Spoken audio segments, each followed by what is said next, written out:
Hello everyone, this is Pooja. Welcome to our channel. I hope you are doing well and your studies is also going good. Now today I will discuss about SBI Apprentice 2023. So start करते हैं. Start करने से पहले अगर आप मेरे channel पे नए हैं तो प्लीज़ चैनल को सब्सक्राइब कर दीजिएगा ताकि जब भी मैं वीडियो को लेकर के आऊँ तो आप तक उसका नोटिफिकेशन जा सके. तो चलिए स्टार्ट करते हैं. जैसा कि आप लोग को पता है इसका लास्ट डेट जो था एसबीआई अप्रेंटिस का लास्ट डेट 21 सितंबर था और ये डेट जो है वो ख़त्म हो चुका है.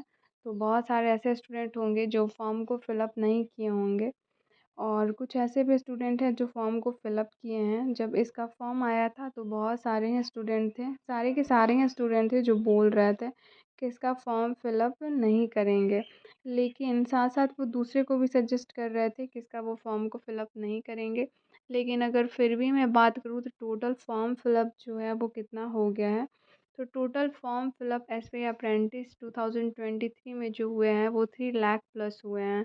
मतलब स्टूडेंट जो हैं वो इस फॉर्म को कहीं ना कहीं फिल किए हैं और वैसे स्टूडेंट जो दूसरे को सजेस्ट कर रहे थे कि इस फॉर्म को फिलअप ना करे, कहीं ना कहीं वो कट ऑफ की वजह से वो बोल रहे थे कि कहीं कट ऑफ इसका हाई ना चला जाए. क्योंकि बहुत सारे ऐसे स्टूडेंट हैं जो इसमें इंटरेस्टेड भी नहीं है और बहुत सारे ऐसे स्टूडेंट हैं जो ये नहीं चाहते हैं कि कंपटीशन ज़्यादा टफ हो, जिसके वजह से वो बहुत सारे स्टूडेंट को ये भी सजेस्ट किए कि इसका फॉर्म फिलअप करना सही नहीं है, जबकि वो खुद फॉर्म फिलअप कर रहे हैं. तो अगर मैं एसबीआई अप्रेंटिस का अगर मैं बात करूँ तो कहीं ना कहीं ये अच्छा अपॉर्चुनिटी है वैसे स्टूडेंट के लिए जिनका एज जो है वो एक्सपायर होने वाला है.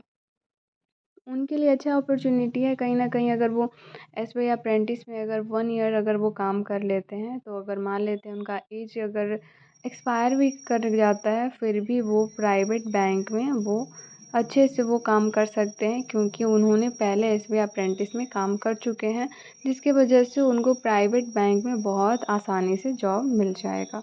तो कहीं ना कहीं ये अच्छा है. उसके बाद अगर मैं बात करूँ तो एसबीआई अप्रेंटिस में अगर आप काम कर लेते हो तो अगर करना नहीं करना ये आप पर डिपेंड करता है, लेकिन आप लोग को फॉर्म फिलअप करने चाहिए थे. वैसे स्टूडेंट जो फॉर्म को फिलअप नहीं करे हैं उन्होंने कहीं ना कहीं ये मिस्टेक किया है, क्योंकि अगर फॉर्म को अगर वो फिलअप करते हैं तो कहीं ना कहीं उनको एसबीआई अप्रेंटिस से कुछ ना कुछ सीखने के लिए ज़रूर ही मिलता. अगर एसबीआई अप्रेंटिस में अगर वो काम करते हैं तो उनको अच्छा खासा एक्सपीरियंस हो जाता. साथ साथ उनसे जो सीनियर होंगे जैसे एसबीआई पीओ होंगे या फिर एसबीआई क्लर्क के जो आदमी होंगे उनसे कुछ ना कुछ उनको सीखने के लिए ही मिलेगा, क्योंकि वो एसबीआई अप्रेंटिस में काम करते हुए भी जो उनसे सीनियर हैं उनसे वो आइडिया ले सकते हैं कि वो कैसे एग्ज़ाम को उन्होंने क्रैक किया या फिर कैसे वो तैयारी की एग्ज़ाम का. तो उनसे अच्छा आइडिया ले सकते थे और साथ साथ उनको ट्रेनिंग भी मिल रहा था और एक्सपीरियंस भी हो रहा था. उसके बाद उनको उस चीज़ के लिए सैलरी भी मिल रही है. तो कहीं ना कहीं मुझे ये सही लग रहा है, लेकिन बहुत सारे ऐसे स्टूडेंट हैं जिनको ये सही नहीं लगा. अगर वैसे स्टूडेंट के लिए मैं ये सही कहूँगी जो हार्ड वर्क करते हैं. कहीं ना कहीं जो हार्ड वर्क जो करता है वो कहीं ना कहीं वो टाइम मैनेज कर ही लेता है काम करते हुए में भी. तो अगर स्टूडेंट हार्ड वर्किंग है तो इस फॉर्म को फिलअप ज़रूर ही करने चाहिए थे. अगर नहीं किए हैं तो कोई बात नहीं, एसबीआई कलर का फॉर्म आने वाला है, लेकिन इसमें फॉर्म बहुत ज़्यादा फिलअप हो गया है, जिसकी वजह से हो सकता है एसबीआई कलर का जो वैकेंसी आया वो कम देखने के लिए आप लोगों को मिल सकता है. तो चलिए मैं पहले कट ऑफ के बारे में बात कर लेती हूँ कि एसबीआई अप्रेंटिस का कट ऑफ प्रीवियस ईयर कितना गया है. यहाँ आप लोग देख सकते हैं जनरल का जो कट ऑफ रहा है, मैं यहाँ स्टेट वाइज नहीं दिखा रही हूँ, तो आप लोग यहाँ पे समझ सकते हैं 72 एंड 78 के बीच में मैं इसलिए रखी हूँ ताकि अगर स्टेट का बात करूँ तो किसी स्टेट में 73 भी गया होगा, 74 भी गया होगा, इस तरीके से गया होगा. तो मिनिमम जो स्टेट में कट ऑफ गया है वो 72 गया है और मैक्सिमम कट ऑफ जो है वो 78 तक ही गया है. ठीक है. अगर ईडब्ल्यूएस का बात करें तो 71 से 77 के बीच में कट ऑफ रहा है. मतलब कुछ स्टेट में 76 भी रहे होंगे, 77 भी रहे होंगे, बट इससे ज़्यादा कट ऑफ या फिर बिलो नहीं गए हैं.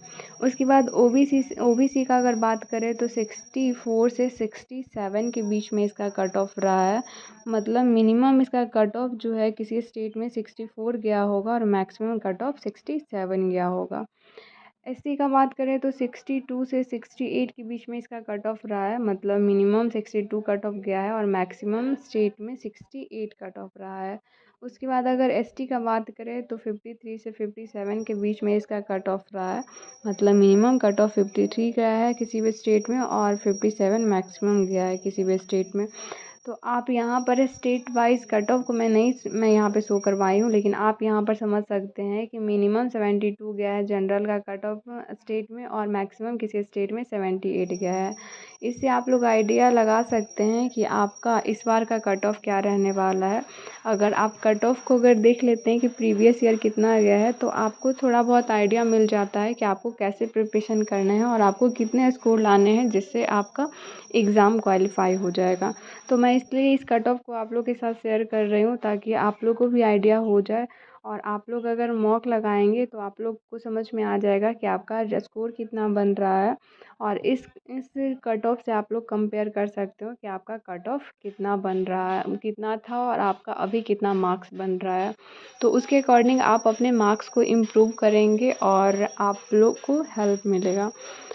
उसके बाद अगर मैं बात करूँ इसका जॉब प्रोफाइल के बारे में, ऐसे तो मैं बता ही दी हूँ कि इसका जॉब प्रोफाइल देखें तो कहीं ना कहीं वैसे स्टूडेंट जो हार्ड वर्किंग हैं या फिर जिनका एज एक्सपायर होने वाला है, उनके लिए ये जॉब कहीं ना कहीं सही है। क्योंकि अगर इसमें अगर आप काम कर लेते हैं तो प्राइवेट बैंक में आपको बहुत आसानी से हो जाएगा। तो आपका अगर एक एक्सपायर भी कर गया रहेगा तो आप प्राइवेट बैंक में काम कर सकते हो।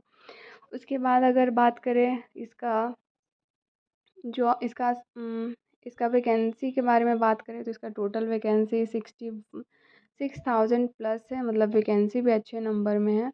उसके बाद अगर जॉब प्रोफाइल का अगर बात करते हैं तो मैं तो ऐसे आइडिया दी हूँ, अभी भी इसके पहले भी दी हूँ। ज़्यादा वर्कलोड नहीं रहता है इस जॉब में। आपको अगर देखा जाए तो आपको मिनिमम मैक्सिमम में बात करती हूँ मैं, मैक्सिमम अगर बात करूँ तो 8 आवर इसमें आप लोग को काम करना रहता है। और इसमें आप लोग को काम क्या करना रहता है वो भी मैं आप लोग के साथ शेयर करती हूँ। इसमें आप लोग को कॉलिंग करना रहता है, मतलब आप कॉलिंग करेंगे या फिर आपको अकाउंट ये सब ओपन करवाने रहेंगे कस्टमर का। तो इस टाइप से यहाँ पर आप लोग को काम करने के लिए मिलेगा। उसके बाद फिर लास्ट मंथ में कुछ बजट करने रहते हैं जो कि बहुत आसानी से हो जाते हैं।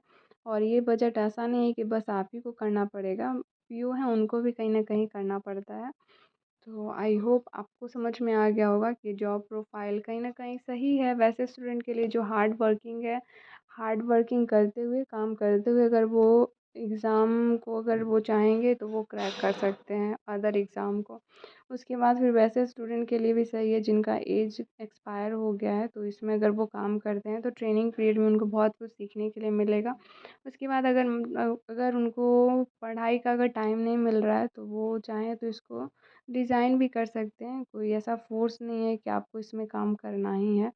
तो अगर आपको ये पसंद नहीं आता है तो आप लोग इसको डिज़ाइन भी कर सकते हो। तो वैसे स्टूडेंट जो फॉर्म को फिलअप किए हैं कहीं ना कहीं सही किए हैं। अगर उनको आगे चल कर अगर उनको नहीं भी अगर ये जॉब पसंद आता है तो वो रिज़ाइन कर देंगे, लेकिन आइडिया मिलेगा एग्ज़ाम से कि कैसा क्या पेपर रहता है या फिर कैसा वर्क इसमें करने के लिए रहता है, कुछ ना कुछ ज़रूर सीखने के लिए मिलेगा। लेकिन वैसे स्टूडेंट जो फॉर्म को फिलअप नहीं किए हैं, मैं उनको यही कहूँगी कि उनको भी फॉर्म फिलअप करना चाहिए था। एग्ज़ाम अगर नहीं पसंद था तो एग्ज़ाम नहीं देते, अगर एग्ज़ाम दे भी दिए रहते तो अगर उनको मन नहीं था इसमें करने का तो वो आगे चल कर इसमें जॉब नहीं करते, किसी अदर बैंक में वो जॉब कर सकते थे। तो आई होप आपका जो भी डाउट है वो डाउट क्लियर हो गया होगा। एंड अगर मैं बात करूँ इसका एग्ज़ाम पैटर्न के बारे में तो इसका टोटल जो क्वेश्चन रहता है वो 100 क्वेश्चन रहता है और 100 मार्क्स का रहता है। ईच क्वेश्चन 1 मार्क्स का रहता है। उसके बाद यहाँ पर आपका 4 सेक्शन देखने के लिए मिलता है। मैथ्स रहता है, रीजनिंग रहता है, जीए रहता है। उसके बाद फिर आपका उसके बाद फिर आपका रीजनिंग रहता है, मैथ्स रहता है, और फिर जीए रहता है, और इंग्लिश रहता है। ऐसे तो कंप्यूटर भी ऐसे रहता है, लेकिन कंप्यूटर में ऐसे क्वेश्चन आते नहीं हैं एग्ज़ाम में, लेकिन फिर भी आप लोग कंप्यूटर पढ़ लीजिएगा। रीजनिंग और कंप्यूटर एक साथ देखने के लिए मिलता है, लेकिन कंप्यूटर का पिछले वाले बार का अगर कंपेयर करें तो रीजनिंग आया था लेकिन कंप्यूटर का क्वेश्चन नहीं था।